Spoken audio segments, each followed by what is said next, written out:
The donation ceremony happened every 3 months on Station Theta 7. It was not called that in the official records. The official name was Resource Redistribution Day, but everyone knew what it really was. It was the day when other species gave humans their garbage. Stood in line with 40 other human workers. They waited in the cargo bay while supervisors carried crates from the storage rooms. There were tall beings with smooth blue skin and 4 eyes. They moved with a grace that made humans look clumsy. They also smiled when they handed over the broken equipment. "Here," said supervisor. He dropped a corroded power cell into his arms. "This should keep your lights on for a week, maybe 2 if you are careful." Said nothing. He had learned long ago that words did not help. The mining consortium owned this station. They owned the contracts that brought humans here. They owned the food that humans ate and the air that humans breathed. What they gave was what humans received. The line moved forward, watched as other humans received their items. A woman named Sarah got a medical scanner with a cracked screen. A man named James got hull plating with holes in it. A young worker named David got a navigation computer so old that they had laughed when they pulled it from storage. "That thing is 30 years past its service date," told David. "We kept it as a historical artifact, but you humans seem to like old things." David took the computer without speaking. His face showed nothing, had taught him that, show them nothing, give them nothing, keep everything inside. When the ceremony ended, the humans carried their items back to the lower decks. This was where they lived. The consortium called it the human quarter. It was really just the oldest part of the station. The part with failing life support and flickering lights. The part that management promised to fix next cycle. They had been promising for 7 years. Walked through corridors that smelled like rust and old plastic. He passed rooms where families lived in spaces meant for storage. He passed the medical bay where humans treated each other because the main infirmary charged too much. He passed the school where human children learned from tablets that barely worked. His own room was small, just a bed, a desk, and walls covered with shelves.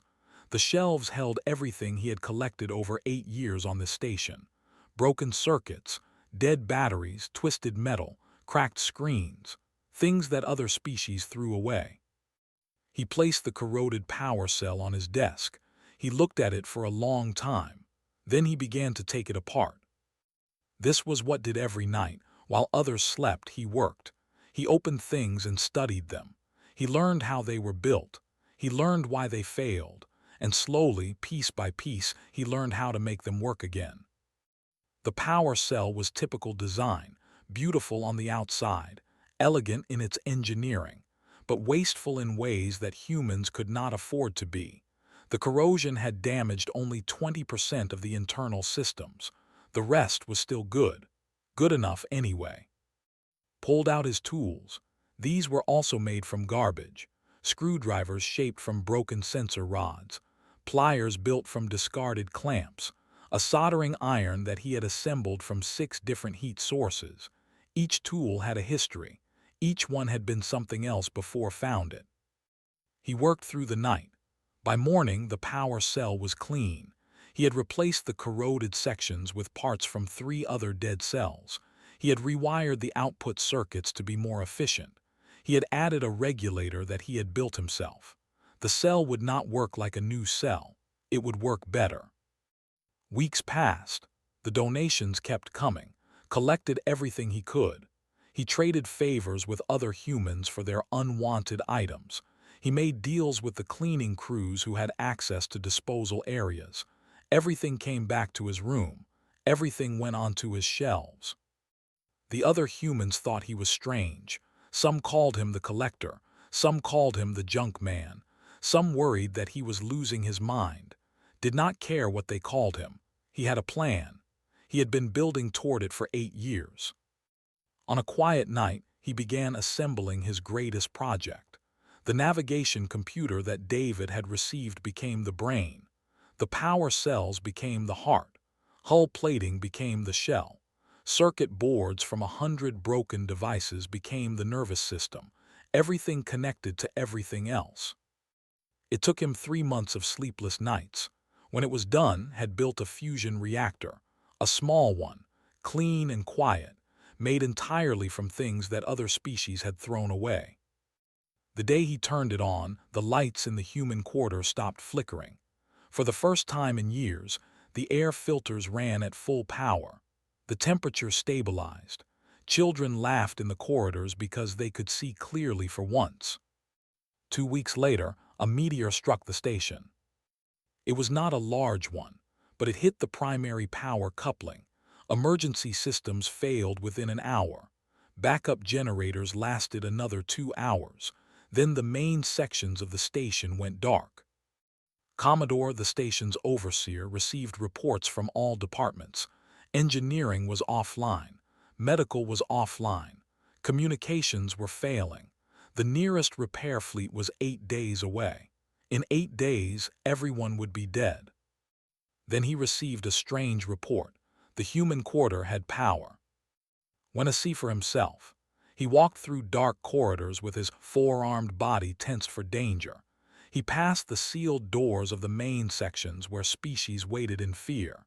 He came to the entrance of the human quarter. Light spilled out into the darkness.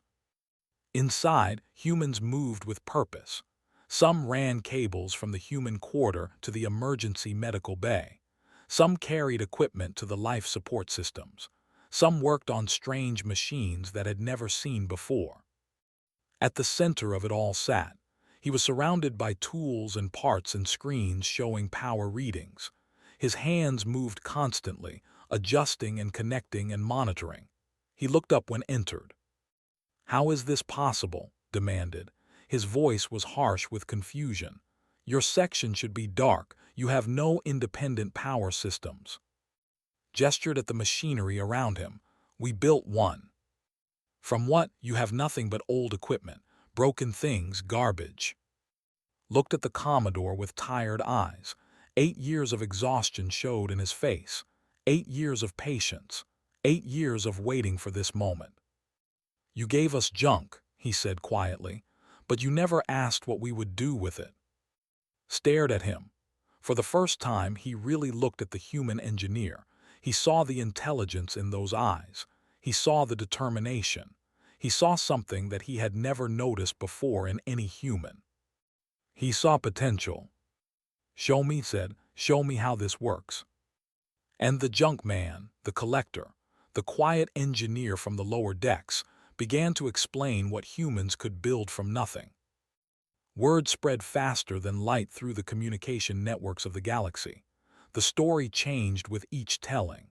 In some versions, a human had invented impossible technology. In others, humans had discovered ancient secrets. In the most dramatic versions, humans had somehow stolen power from the stars themselves. The truth was simpler and more dangerous. Had built a fusion reactor from garbage. He had done it alone, in a small room, using only materials that the mining consortium had officially declared worthless. Every piece was logged. Every component was documented. Everything traced back to items that had been legally thrown away. 3 months after the meteor strike, corporate lawyers arrived on Station Theta 7. They came from the consortium headquarters with briefcases full of contracts and demands. They came to claim the invention. Met them in the station's main conference room.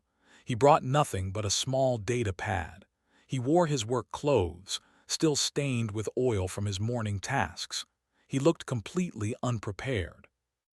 "Under Section 12 of your employment contract," the lead lawyer said, "all inventions created on consortium property belong to the consortium. This fusion system is therefore our intellectual property." Nodded slowly. "I understand the contract," he said. "I read it very carefully when I signed it 8 years ago." "Good. Then you understand that we will be taking possession of your device immediately." "No." The lawyer blinked. "Excuse me." Activated his data pad and projected its contents onto the wall. Documents appeared. Thousands of them. Each one was a disposal form. Each one had the official seal of the mining consortium. Section 12 only applies to inventions created using consortium materials, said. Everything I used was officially disposed of. Your own forms say so. Once disposed, items become abandoned property under galactic trade law. Anyone can claim them. He scrolled through the documents. Power cells marked as non-functional. Circuit boards labeled as damaged beyond repair. Navigation computers declared obsolete. Everything signed and stamped by consortium supervisors. I claimed them, continued. I documented every item. I recorded every acquisition. I built my reactor from materials that the consortium legally abandoned. You have no claim. The lawyers argued for 3 hours. They threatened. They demanded. They tried to find loopholes in their own disposal policies, but had spent 8 years preparing for this moment. He had thought of everything. The lawyers left with nothing. The galaxy noticed. Within weeks, messages began arriving at the human quarter. Some came from other humans on distant stations. Some came from species that had never heard of. All of them asked the same question: how did you do it? Answered every message. He sent detailed instructions. He explained his methods. He shared everything he had learned. He asked for nothing in return. Then the packages started arriving. A transport pilot named brought a crate of broken quantum drives from a Helix shipyard. She had collected them over 6 months, hiding them in her personal cargo space. My grandmother was from Earth, she told. She always said humans never throw anything away. A cleaning crew on a diplomatic station smuggled out boxes of discarded military equipment. All of it was officially recycled. All of it had been legally abandoned. All of it found its way to Station Theta 7. Did not build weapons. He did not build warships. He built something far more dangerous. He built infrastructure. The broken quantum drives became communication relays. They were not as fast as military-grade equipment. They were more efficient. A single relay could serve an entire station for half the energy cost of standard systems. Dead water recyclers became purification systems. They did not just clean water. They extracted minerals and chemicals that could be used for other purposes. Nothing was wasted. Obsolete medical equipment became functioning clinics. Combined scanners that alone were useless. Together, they created diagnostic systems that some doctors called miraculous. Each design was documented. Each process was recorded. Each technique was shared openly with any human who asked. An underground network formed. It spread through the communication channels that humans maintained. It moved through ships where humans worked. It grew in stations where humans lived. They called it the scrap network. They called it the junk exchange. They called it 100 different names in 100 different places, but everyone knew what it really was. It was a revolution made from garbage. The Galactic Trade Authority began investigating. Inspectors arrived at human settlements asking questions. They wanted to know about the communication relays. They wanted to know about the power systems. They wanted to know how humans were building things that they were not supposed to have. The Commerce Guild filed formal complaints. They claimed that humans were disrupting markets. They said that human technology was unfair competition. They demanded restrictions on what humans could build. On Station Theta 7, Commodore received orders from his superiors. The human quarter had become a problem. Their power systems were too efficient. Their medical bay worked too well. Their technology was making other species look bad. He was told to shut it down. Gathered his security forces. He led them personally to the human quarter. He had not forgotten what had done during the meteor crisis. He had not forgotten the intelligence he had seen in those eyes, but orders were orders. At the entrance to the human quarter stopped. He looked at the readings on his scanner. He looked again. Then he called his second-in-command. "Is this accurate?" he asked. "Yes, sir." The human quarter now provides 40% of the station's total power output. Their water recycling systems serve 3 sections beyond their own. Their medical bay has the highest survival rate on the station. Stood in the corridor for a long time. He thought about his orders. He thought about what would happen if he followed them. He thought about explanations and consequences. Then he went to find. The human engineer was working on a new project, some kind of atmospheric processor. Parts from a dozen different machines surrounded him. He did not look surprised when entered. "I know why you are here," said. "I was expecting you." "Then you know I have orders to shut you down." "Yes." "And you also know what happens if I do." Nodded. "The station loses 40% of its power. 3 sections lose their water supply. The medical bay closes. You would have to explain to your superiors why you destroyed the only thing keeping this station profitable." Sat down across from the human, his 4 arms folded against his chest. "You planned this," he said. "From the beginning, you made yourself necessary." "I made myself useful," corrected. "There is a difference." He reached into his pocket and pulled out a data chip. He slid it across the table, looked at it but did not pick it up. "What is this?" "A proposal," said. "You can arrest me. You can dismantle everything we have built. You can send humans back to the dark corners where we were before, or we can talk about what comes next." Looked at the chip. He looked at the human engineer. He thought about orders and consequences. He thought about what he had seen during the meteor crisis. He thought about potential. Slowly, he picked up the chip. 5 years changed everything. The Free Human Engineering Collective operated 17 stations across 3 sectors. Each one had been built from materials that other species threw away. Each one ran on systems that should not exist. Each one stood as proof that humans could make gold from garbage. The flagship was called the Castoff. It was a massive mobile shipyard that moved through space like a metal whale. It had been constructed from decommissioned vessels and orbital debris. Engineers from other species said it was impossible. The ship disagreed. Stood on the observation deck and watched the stars. He was older now. Gray had appeared in his hair. Lines had formed around his eyes, but his hands still moved with the same precision. His mind still saw potential where others saw waste. "The delegation has arrived," said a voice behind him. It was Sarah, the woman who had once received a broken medical scanner on Station Theta 7. Now she ran the collective's communications network. "They want to discuss the trade agreements again." Nodded. "And the coalition." "Still pushing for the Purity of Materials Act. The vote is in 3 days." The Purity of Materials Act. Had been hearing about it for 2 years. A coalition of corporations and traditionalist governments had written it together. The law would make it illegal to repurpose technology across species lines. It would criminalize everything the collective had built. Some said it was about safety. Some said it was about standards. But everyone knew the truth. It was about fear. Humans had become something that the galaxy did not expect. They had become competitors. "What about our people?" asked. "What do they want to do?" Sarah hesitated. "There is disagreement. The younger ones want to fight. They say we have the technology to build weapons, ships, defenses.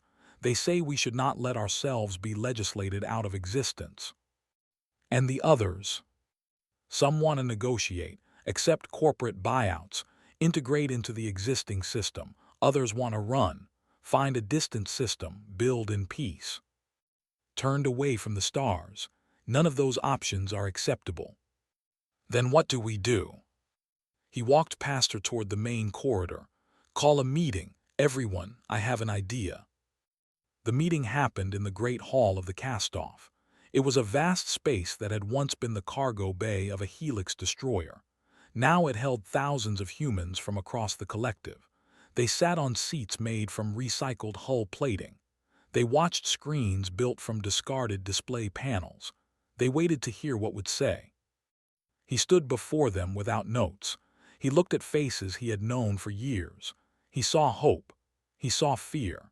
He saw the same determination that had kept humans alive in the dark corners of stations across the galaxy. "I know what many of you want," he began.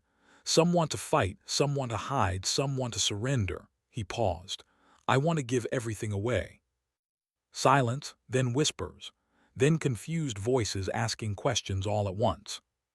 Raised his hand, the hall quieted. "Everything we know," he continued. "Every design, every technique, every innovation, we make it free.